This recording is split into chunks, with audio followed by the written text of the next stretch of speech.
하나님이여 나를 판단하시되 경건하지 아니한 나라에 대하여 내 송사를 변호하시며 간사하고 불의한 자에게서 나를 건지소서.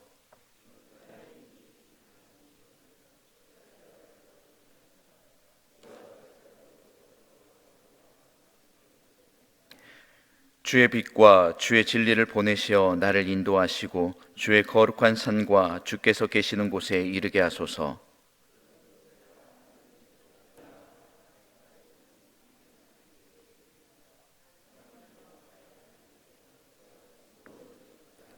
함께 읽겠습니다. 내 영혼아, 내가 어찌하여 낙심하며 어찌하여 내 속에서 불안해하는가? 너는 하나님께 소망을 두라. 그가 나타나 도우심으로 말미암아 내 하나님을 여전히 찬송하리로다. 아멘. 오늘 또 이 새벽을 깨어 나온 우리 모든 성도님들 사랑하고 축복합니다. 오늘은 우리가 시편 43편의 말씀을 보고 함께 나누고자 합니다. 시편 43편은 다른 시편과는 달리 표제가 없는 시편입니다. 거의 대부분이 표제가 있기도 하고 없기도 하는데 오늘은 특별히 표제가 없으면서 굉장히 짧은 문장으로 이루어졌습니다. 그래서 도대체 이 시편이 어떤 배경 속에서 쓰여졌는지 잘 알지 못할 때가 참 많이 있습니다. 그런데 오늘 시편 43편 마지막 절 5절을 보면은 내 영혼아, 내가 어찌하여 낙심하여 어찌하여 내 속에 불안해하는가? 너는 하나님께 소망을 두라. 그가 나타나 도우심으로 말미암아 내 하나님을 여전히 찬송하리로다. 아멘.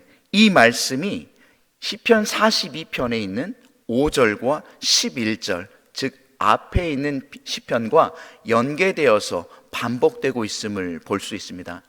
즉 시편은 노래입니다. 그렇기 때문에 이 반복 구절이 있다라고 하는 것은 시편 43편이 42편과 연결되어서 함께 보아야 한다라는 것이죠. 그래서 이 시편 43편의 구절을 간단하게 보면은 예루살렘을 귀환하는 간절히 간구하는 시온시라고 볼 수 있습니다. 구조상의 1, 2절은 고난에 대한 질문을 하고 있습니다. 3, 4절은 시온으로 간절히 귀환하기 원하는 그런 마음, 소망이 담겨져 있습니다. 마지막 5절은 하나님을 소망하는 자의 찬양으로 구분지어서 이 시편을 볼 수 있다라는 것이죠. 실제로 하나님을 원망하고 불평할 수밖에 없는 이 상황 속에서 이 모든 것을 접고 오히려 하나님을 찬양하겠다라고 마지막 절에 고백하는 시편이 오늘 시편 43편의 시편이라고 말할 수 있을 것입니다. 사실 불의가 판치는 이 세상 가운데에 성도들은 인간적으로 이해할 수 없는 문제에 직면하게 될 때가 참 많이 있습니다. 그때 믿는 성도들 역시 고통 가운데 부르짖습니다. 이해할 수 없는 상황 가운데에 신앙의 눈으로 도대체 어떻게 바라보아야 할까라고 고민하며 살아가는 수많은 신앙인들이 있다라는 것이죠. 그런데 오늘 시인은 이 모든 난관을 하나님만 바라보며 하나님만을 찬양하는 그 신앙의 자세로 극복할 것을 오늘 우리에게 권면하고 있다라는 것입니다. 먼저 고난에 대한 질문에 대해서 함께 살펴보도록 하겠습니다. 시인은 하나님께서 먼저 자기 자신을 판단해 주시기를 원하고 있습니다. 오늘 1절의 말씀인데요, 다 같이 함께 읽어보도록 하겠습니다. 시작. 하나님이여 나를 판단하시되 경건하지 아니한 나라에 대하여 내 송사를 변호하시며 간사하고 불의한 자에게서 나를 건지소서. 아멘. 이 말씀이 무엇을 의미합니까? 자신은 하나님의 의로운 백성인데 도대체 왜 불의한 자들에게 이러한 고난을 당하는지에 대해서 오늘 시인은 묻고 있는 것입니다. 그러기에 먼저 자신을 판단해 주옵소서라고 말합니다. 이것은 현재 자신의 고난이 경건하지 아니하는 자들에게 오는 이 불의함을 견딜 수가 없습니다 라고 말하는 것과 같습니다. 그래서 오늘 공의로우신 재판장님, 그 하나님께 이 송사를 맡아달라라고 말씀하고 있습니다. 주님, 나를 판단하여 주옵소서. 나를 판단하셔서 이 불의에서 오늘 건져 주옵소서라고 이야기하고 있습니다. 그런데 우리는 알아야 할 것입니다. 하나님을 믿는 백성이라 할지라도 고난과 불의한 일을 당할 수 있음을 우리는 늘 기억해야 한다라는 것이죠. 나는 신앙인이니까 하나님이 지켜주시겠지라는 막연함으로 신앙생활을 해서는 안 될 것입니다. 성경을 보면 의인의 고난이 너무나도 쉽게 기록되어져 있음을 살펴볼 수 있습니다. 하나님과 동행하는 자들의 고통이 너무나도 성경에는 많이 기록되어져 있다라는 것입니다. 하나님과 동행하는데, 하나님을 간절히 믿는데 왜 우리에게는 고난과 고통이 찾아오게 될까요? 그 중에 대표적인 것을 살펴보면은 바로 우리 주님의 일이라고 볼 수 있을 것입니다. 우리 주님은 죄가 없으신 분이십니다. 하지만 모든 고난을 받으신 분이십니다. 의인의 이유 없는 고난이 때로는 우리의 머리로는 정말로 이해가 되어지지 않을 때가 참 많이 있습니다. 하지만 그럼에도 불구하고 믿는 자와 믿지 않는 자, 그들이 그 고난을 대하는 자세가 분명 달라야 할 것입니다. 믿는 자의 고난은 모든 것을 하나님께 맡기는 일이 매우 중요합니다. 이해하려고 노력하기보다는 이해가 되지는 않지만 묵묵히 그 고난을 이겨낼 때에 나중에 아하 깨닫게 되는 하나님의 은혜가 있을 줄 믿으시길 바랍니다. 물론 묵묵히 이겨내기란 매우 어렵습니다. 그렇게 더욱더 우리는 하나님을 의지해야 할 것입니다. 주님, 이 고난을 이길 힘을 주옵소서. 우리는 고난을 당하게 되면은 맨 먼저 하게 되는 일이 무엇입니까? 피할 길을 찾습니다. 그러나 그 고난은 피하기 쉬운 경우가 단 한 번도 없었음을 여러분들은 너무나도 잘 알고 있을 것입니다. 그래서 우리가 구할 것은 피할 길보다는 고난이 찾아왔을 때 주님 이겨낼 힘을 주옵소서라고 기도하는 것이 오히려 좀 더 현명한 기도일 것입니다. 그렇게 구하고 기도할 때 분명 하나님께서는 우리에게 견뎌낼 힘을 주시는 분임을 믿으시길 바랍니다. 환경을 열어주십니다. 곁에서 이겨낼 수 있도록 믿음의 사람들을 오늘 우리에게 붙여주실 것입니다. 그렇기에 온전히 하나님을 믿고 신뢰하고 그분께 모든 것을 맡기는 우리 모든 성도님들 되기를 간절히 원합니다. 상황과 고난에 무너지는 백성이 아닌 딛고 일어서는 자들이 되기를 주님의 이름으로 간절히 축복합니다. 두 번째로 시온에 대한 간절한 소망을 보기를 원합니다. 3절과 4절입니다. 함께 읽겠습니다. 주의 빛과 주의 진리를 보내시어 나를 인도하시고 주의 거룩한 산과 주께서 계시는 곳에 이르게 하소서. 그런즉 내가 하나님의 제단에 나아가 나의 큰 기쁨의 하나님께 이르리이다. 하나님이여 나의 하나님이여 내가 수금으로 주를 찬양하리이다. 아멘. 여기서 시온을 소망으로 품고 사는 자들, 그들의 삶은 자신이 아니다라는 것입니다. 삶을 운영하는 사람이 내가 아닌 하나님이 되기를 원하길 간절히 원합니다. 우리의 인생길이 나의 뜻대로 움직이게 되면은 늘 문제가 생기게 될 때가 참 많이 있습니다. 우리가 잘 알고 있는 아브라함의 인생길이 어떻습니까? 아브라함의 인생길을 처음부터 살펴보면은 처음에는 믿음으로 어디로 갈지를 모른 채 아버지의 뜻대로 움직이는 것처럼 놀라운 믿음을 결단하는 것처럼 보일 때가 많이 있습니다. 그런데 그의 삶의 여정을 살펴보면은 그가 태어났던 고향이 어떠한 곳입니까? 고대 중동에서 가장 번성했던 메소포타미아라는 도시입니다. 이 가장 번성한 도시에서 태어나서 하나님께서 이와 비슷한 도시로 나를 인도하시겠지라는 생각 속에서 움직였다라는 것입니다. 하나님께서 가라 명하셨지만 멈추라 명하시지 않았지만 그가 머물렀던 곳을 보면은 그와 매우 비슷했던 곳이다라는 것입니다. 하란이라는 지역이 고대 중동에서 두 번째로 번성했던 도시였던 걸 아십니까? 교통에 아주 중요한 그 도시가 하란이라는 곳이죠. 그곳에 하나님이 멈추라 말씀하시지 않았는데 그는 멈추었다라는 것입니다. 멈추었다가 다시 하나님이 떠나라 명하시니까 그가 간 곳이 어디입니까? 이집트라는 것이지요. 매우 번성한 도시를 찾아 자신의 뜻대로, 자신의 눈에 보이는 대로 움직였던 사람이 바로 아브라함이라는 것입니다. 이처럼 아브라함은 매우 연약했던 사람입니다.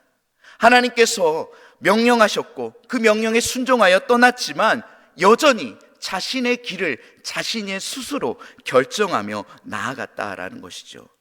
결국 그가 삶을 살아가면서 이 모든 인생길을 주장하시는 이가 하나님임을 깨닫고 그는 믿음의 조상이라는 별명을 얻게 되었음을 우리가 기억하기를 원합니다. 우리도 깨닫기를 원합니다. 왜 하나님께서 우리가 원하지 않는 곳으로 이끌어가고 계실까? 왜 우리가 원하지 않은 고난 속으로 우리를 몰아넣으실까? 그것은 바로 우리가 생각하는 고난이 때로는 우리에게 매우 필요하기 때문이라는 것입니다. 이해가 되십니까? 고난이 우리에게 매우 필요하기 때문에 주셨다라는 것입니다. 주님의 때에 적절하게 그 고난이 있음으로 인해서 앞으로 다가올 큰 환난을 이겨낼 수 있는 디딤돌이 되기 때문입니다. 처음에는 이해가 가지 않을 수 있습니다. 당혹스럽기 때문입니다. 그러나 나중에는 그것이 가장 적절한 시기와 때였음을 깨닫게 될 것입니다. 그렇기에 나의 삶의 그 항해의 키를 내가 가지기보다 주님께, 하나님께 모든 것을 맡기고 나아갈 때에 온전히 우리의 삶의 안전과 평안함이 찾아옴을 믿으시길 간절히 소망합니다. 마지막으로 5절의 말씀인데요, 5절의 말씀 함께 읽어보도록 하겠습니다. 내 영혼아, 내가 어찌하여 낙심하며 어찌하여 내 속에 불안해하는가? 너는 하나님께 소망을 두라. 그가 나타나 도우심으로 말미암아 내 하나님을 여전히 찬송하리로다. 아멘. 우리는 마지막으로 불안해하지 말고 낙심하지 말고 소망이신 그 하나님을 바라보며 찬양하는 자가 되기를 간절히 원합니다. 세상을 살다 보면 하나님께서 나를 버리신 것처럼 여겨질 때가 있습니다. 그럴 때면 우리의 입술은 늘 불평과 원망이 나오기 쉽습니다. 하지만 하나님은 우리를 징계하실지언정 버리시는 분이 아님을 믿으시길 바랍니다. 하나님의 징계는 우리가 버림을 받은 것처럼 느껴지게 할 때가 많이 있습니다. 하지만 결단코 자기 백성을 버리지 않으시는 분임을 우리가 믿고 신뢰해야 한다라는 것입니다. 진정 믿고 신뢰할 때에 우리 마음 가운데 불안함과 낭망함이 사라지게 될 것입니다. 시편 42편 5절과 11절, 그리고 오늘 우리가 방금 읽었던 43편 5절, 그 마지막의 고백, 중간에 그 고백에는 그럼에도 불구하고 여전히 찬양을 하겠다라고 고백하는 시인의 신앙의 고백이라는 것입니다. 그런데 이렇게 여전히 찬양하는 것, 여전히, 이 앞에 있는 여전히의 단어가 오늘 저에게 굉장히 다가왔다라는 것이죠. 여전히 찬양할 수 있는 것, 이것이 어떻게 가능한 것입니까? 오직 하나님의 도우심으로 말미암아 가능하게 된 것임을 믿으시길 바랍니다. 하나님을 신뢰하고 하나님께 내가 도움을 구할 때에 내가 어떠한 상황 가운데서도 여전히 하나님을 찬양할 수 있는 존재가 되어진다라는 것입니다. 여전히 찬양할 수 있도록 도우시는 그분으로 말미암아 즐거워하는 우리 모두가 되기를 원합니다. 내 삶에 불안과 낭망하는 일들이 와도 정말 두렵지 않은 이유는 전능자이신 하나님께서 오늘 나를 도와주시고 나를 붙드시고 나와 함께 하신다는 그 믿음이 있기에 가능하다라는 사실을 꼭 깨닫는 우리 모든 성도님들 되기를 간절히 원합니다. 말씀을 정리하도록 하겠습니다. 세상 가운데에 우리의 머리로 이해되지 않는 고난이 찾아올 때가 참 많이 있습니다. 마치 하나님이 우리를 버려둔 것과 같은 그런 힘듦이 찾아올 때에 주께서 나를 빛으로 인도하시는 그 과정이며 내 생각보다 더 나은 방법으로 일하고 계심을 우리가 신뢰하며 하나님을 찬양하는 우리 모든 성도님들 되기를 주님의 이름으로 간절히 축원합니다. 기도하시겠습니다. 사랑의 하나님 아버지, 감사합니다.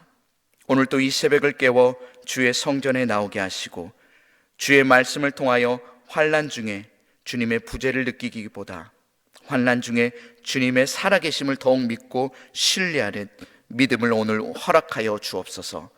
우리의 소망이 주님께 있음을 알게 하여 주옵시고 그 소망을 품고 살아가는 우리 모든 성도님들 될 수 있도록 붙들어 주옵소서. 어려운 환경으로 인하여 입술로 범죄하지 않게 하여 주옵시고 우리의 입술이 주님을 찬양하는 입술 되기 원하오니 주여 도와주시옵소서. 연약하여 의심하고 또 의심하고 주님께 온전히 맡기지 못할 때가 참 많이 있었습니다. 주님, 나의 모든 것을 아버지의 손에 맡기며 나아갈 수 있도록 인도하여 주옵소서. 오늘 우리도 주님이 걸었던 그 순종의 길을 걸어가게 하여 주옵소서. 고난의 긴 터널을 지날 때에 계속 가도 여전히 어둠이라며 좌절하지 않고 끝까지 묵묵히 걸어갈 때에 그 터널 끝인 빛을 볼 수 있게 하여 있음을 알게 하여 주옵소서. 세계 열방 가운데에 주의 복음을 들고 선 선교사님들을 기억하여 주옵시고 그곳에서 흘린 눈물과 땀방울의 씨앗이 다시 떨어지고 맺어지는 하나님의 은혜를 더하여 주옵소서. 전쟁과 기근과 아픔의 소식들이 여전히 있습니다. 주님께서 친히 위로하여 주옵시고 속히 회복시켜 주옵소서. 사랑의 하나님 아버지, 우리의 사랑하는 양일교회 환우들을 기억하여 주옵소서. 육신이 약할 때에 마음의 병과 신앙의 연약함이 찾아오게 됩니다. 주님께서 그들을 하나하나 붙들어 주옵시고 그들의 처소에 찾아가 위로하여 주옵소서. 회복시켜 주옵소서. 다시 함께 예배하는 그날을 꿈꾸며 바라오니 주님 인도하여 주옵소서. 모든 것 감사 영광 돌리며 우리를 권하신 나사렛 예수 그리스도 이름으로 기도드립니다. 아멘.